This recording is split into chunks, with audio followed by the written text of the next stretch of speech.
A woman can walk into a party with 50 different people, and they'll be able to tell you what couples are happily married and which couples are having problems in their relationship.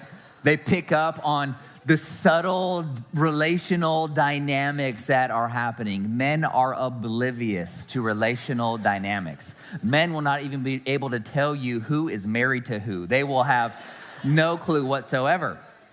But they will, however, know the geography of the house. They'll know where the bathrooms and the exits are. They'll notice the different gadgets they have in the home. And they'll also know how big their TV is. And more importantly, where is the food, right? They're going to know all of these things. You know, it's funny. The real strength of the female brain is the corpus callosum. It's the part of the brain that connects the two hemispheres together, allowing both sides to talk and balance each other out. Females have a larger corpus callosum. They have around 30% more points that connect the left and right hemispheres together. This makes women more well-rounded and men more compartmentalized. Because they have 30% more points of connection, they're also better at multitasking.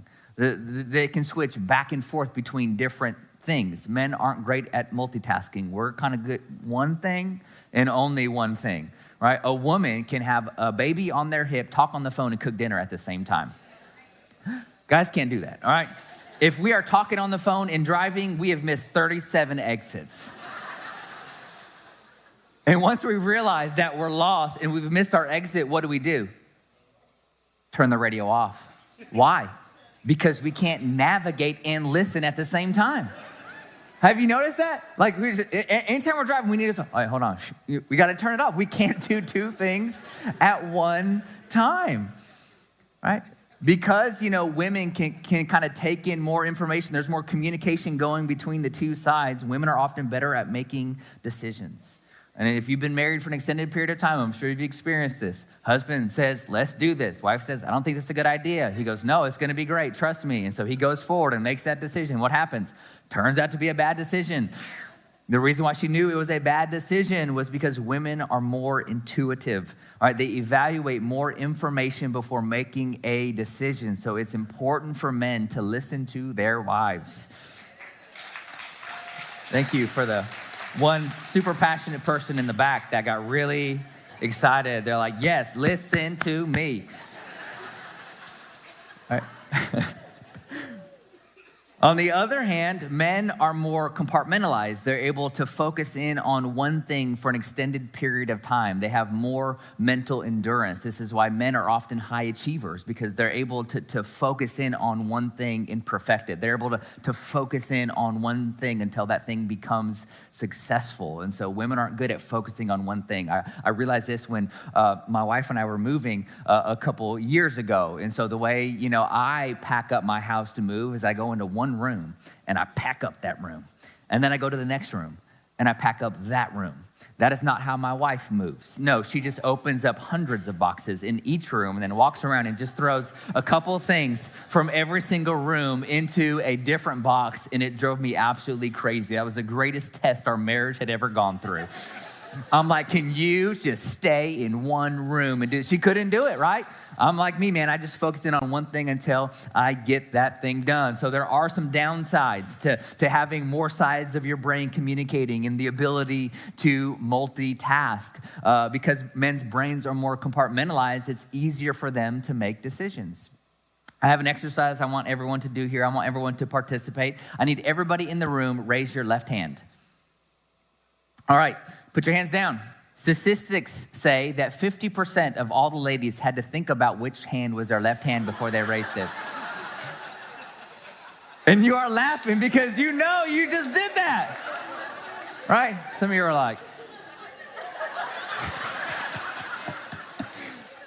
my favorite, they were like, wait, no, because I was opposite of you. I really threw you off. He's like, you know, ladies like, well, I don't know, is it his left or my left? Which one are you talking about? Men did not think about that. He's left, boom, it just shoots up. They instinctively know which hand is their left hand, right? Because both sides aren't communicating, we just react and respond to situations. right? And so men can make decisions quicker than women can. So guys, if it feels like your wife is indecisive, it's because she is, analyzing the pros and cons and weighing all the options in her mind. But as you can see, the differences between men and women extend far beyond external physical appearance, which means they cannot simply be changed through surgery or altered by hormone replacement therapy. That gender is not just your physical body, it's who you are, spirit, soul, and body. That God created you in his image and likeness, which is male and female. Those are the only two categories. And so God has created you like that. Spirit, your soul is also masculine and feminine. The way you think, the way you feel, the way you process information.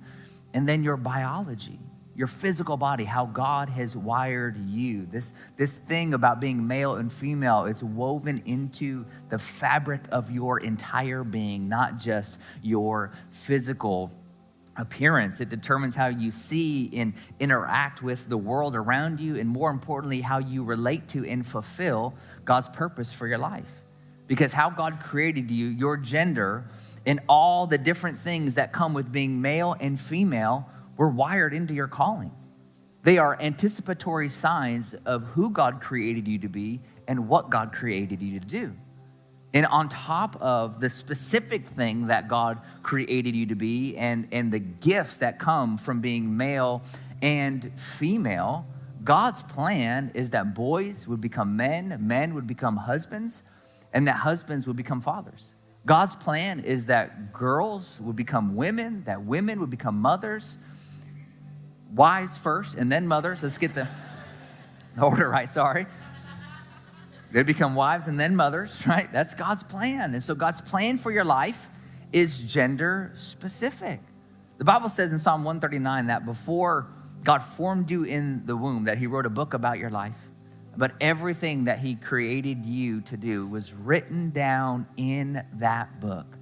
And so your gender was predetermined by God before he began to form you in the womb, which means his will for your life is going to be gender specific. You cannot fulfill the plan, the purpose, the destiny that God has for your life without understanding your gender and your identity as a son and daughter of God.